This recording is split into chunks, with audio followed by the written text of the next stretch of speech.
અમદાવાદ ગ્રામ્ય વિસ્તારમાં છેલ્લા 8 મહિનાથી ખેડૂતો અને મહિલાઓ માટે ફફડાટનું કારણ બનેલી કાન કાપતી ગેંગનો આખરે પર્દાફાશ થયો છે। આ કોઈ સામાન્ય લૂંટારાઓ નથી, પરંતુ માનવતાને નેવે મૂકીને લૂંટ કરવા માટે ખેડૂતોના કાન કાપી નાખતા લૂંટારા છે।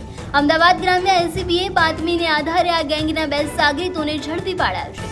ઉલ્લેખનીય છે કે અમદાવાદ ગ્રામ્યના ગામડાઓમાં રાત્રિના અંધકારમાં ખેતરમાં પાણી વાળતા કે પાક રક્ષણ કરતા કે સૂતા એકલ દોકલ ખેડૂત અને મહિલા પર ત્રાટકતી આ ગેંગે છેલ્લા 8 મહિનાથી તરખાટ મચાવ્યો છે। Sanand town, Sanand GIDC, Kerda GIDC, Changodar વિસ્તારમાં રાત્રે સૂતેલા લોકો પર આ શખ્સો જીવલેણ હુમલો કરતા હતા। અમદાવાદ ગ્રામ્ય એલસીબીની ટીમે સીસીટીવી ફૂટેજ અને હ્યુમન સોર્સની મદદથી સાણંદના સંજય ઝીલિયા અને દશરથ દેવી પૂજક ઉર્ફે દશા નામના 2 રીઢા ગુનેગારોની ધરપકડ કરી છે। એલસીબી દ્વારા આરોપીઓની પૂછપરછમાં 6 લૂંટના ગુનાની કબૂલાત થઈ છે। પોલીસને તેમની પાસેથી લૂંટી લેવાયેલ 6.99 લાખની કિંમતનો 57 ગ્રામ સોનું અને ચાંદીના દાગીના કબજે કર્યા છે। આ ગેંગનો અન્ય એક સાગરીત પ્રકાશ રતિલાલ દેવી પૂજક હાલ વોન્ટેડ છે, તેને પકડવા માટે પોલીસે ચક્રો ગતિમાન કર્યા છે।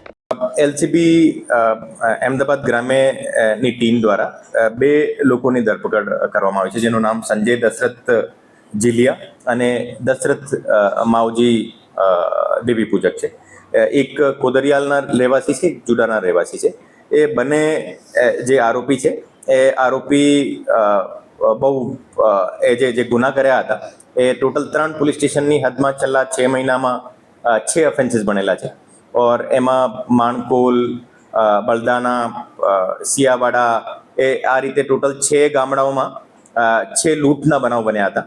ઓર આ લૂંટમાં જે ખરેખર જે એલ્ડરલી લોકો જે ખેતરમાં સૂતા હોય યા જે ગામને થોડો જુદો કોઈ એનો મકાન હોય એ મકાનમાં સૂતા હોય એના યા તો કાન કાપીને યા પછી ઝૂંટીને જે બૂટી અને એની કાનની જે બૂટી હતી આ લઈ જતા હતા। ઓર જે કોઈ જાગી ગયા હોય તો એને સાથે માથાકૂટ પણ જે મારામારી પણ કરતા હતા।